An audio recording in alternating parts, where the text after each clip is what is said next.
Ciao a tutti. Il Narci thriller Indovina chi è l'assassino è molto più di una semplice opera di intrattenimento. Si tratta di una narrazione avvincente che con il suo mix di suspense e colpi di scena ha l'obiettivo fondamentale di distrarre tutti coloro che si trovano a vivere o hanno vissuto esperienze complesse e dolorose in relazione con persone narcisiste. Ma perché è così importante questa distrazione? E in che modo un'opera di finzione può portare beneficio al cuore e all'anima?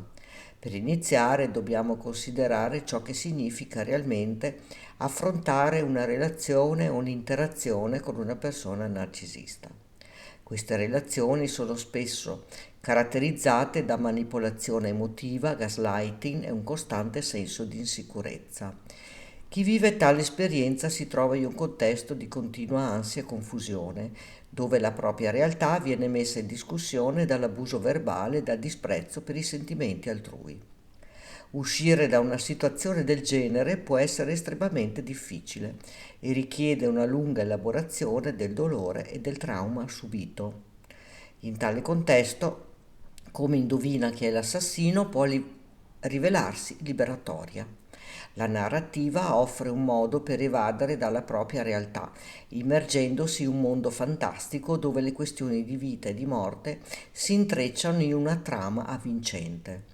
Questo tipo di svago è fondamentale poiché permette alla mente di staccare la spina dai pensieri pesanti e dalle cicatrici emotive, favorendo un recupero graduale dell'equilibrio interiore. La suspense e il brivido del thriller coinvolgono le emozioni, facendo dimenticare almeno per un po' le preoccupazioni quotidiane.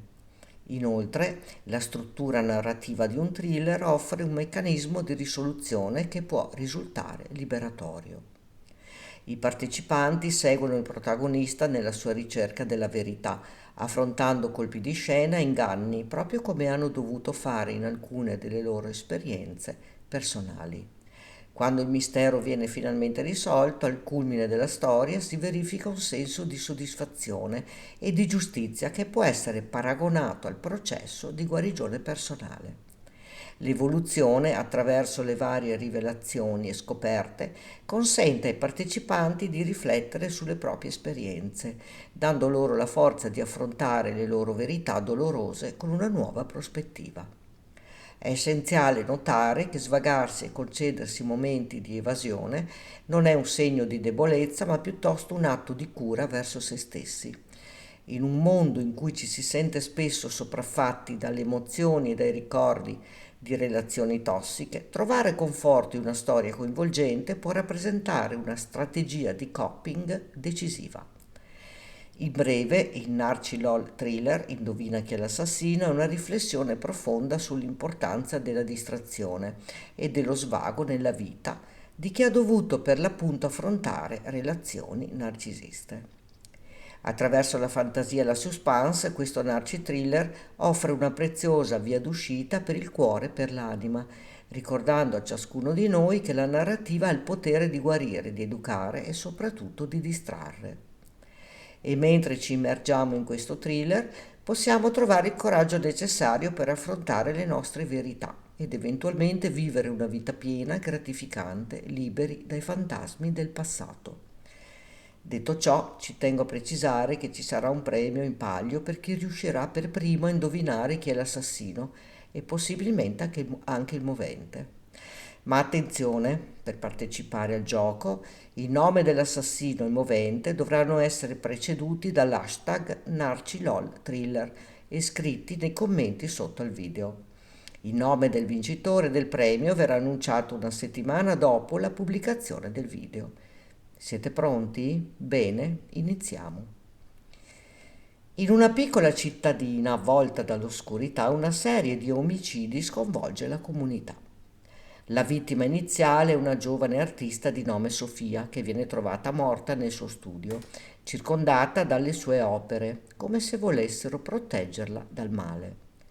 La polizia è subito sulle tracce del killer, ma la situazione si complica quando un secondo corpo viene rinvenuto.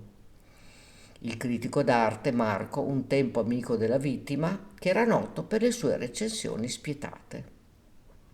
L'ispettore Laura Vitale, una detective esperta e determinata, viene chiamata a indagare.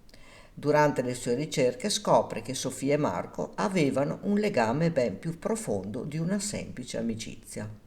Insieme avevano svelato segreti inquietanti su alcuni membri influenti della comunità. La lista dei sospetti si allunga, inclusi l'ex fidanzato di Sofia, Alex, un giovane geloso e insicuro, il gallerista Pietro, che avrebbe potuto perdere molto dalla cattiva reputazione dei suoi artisti, e Laura stessa, il cui passato oscuro la rende un bersaglio. Ogni sospettato ha un valido movente. Alex non ha mai superato la rottura e in alcuni dei suoi atti impulsivi sembra serpeggiare una sorta di gelosia morbosa. Pietro, d'altra parte, appare come un uomo d'affari spietato, disposto a tutto per salvare la sua galleria dalla rovina. Infine ci sono voci che insinuano che Laura possa avere un interesse personale nel corso delle indagini, quasi come se desiderasse arrivare ad una verità che conosce già. Mentre gli indizi si accumulano, Laura inizia a ricevere messaggi anonimi.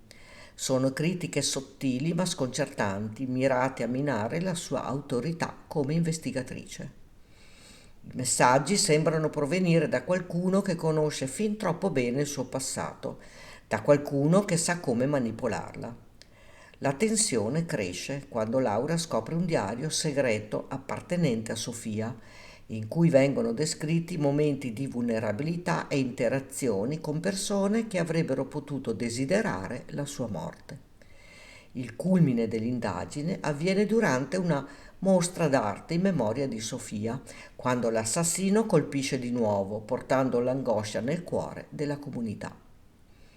Ma in mezzo al caos, Laura finalmente emette un verdetto. L'assassino è qualcuno che nessuno avrebbe mai sospettato, una persona che si era nascosta in piena vista. Alla fine della serata, Laura si rivolge a tutti i presenti con un'espressione seria e dice: l'assassino è tra noi. E dopo aver fatto una pausa per osservare le reazioni dei sospettati, punta il dito verso il centro della sala, verso il riflesso luminoso di un grande specchio in cui risaltano le ombre dei presenti. Chi è l'assassino? Scrivi il suo nome movente preceduto dall'hashtag #NarciLolThriller qui sotto nei commenti. Se desideri puoi condividere questo video. Non dimenticare di iscriverti al canale e di attivare la campanella, così potrai ricevere la notifica dei nuovi video. Grazie per avermi seguita.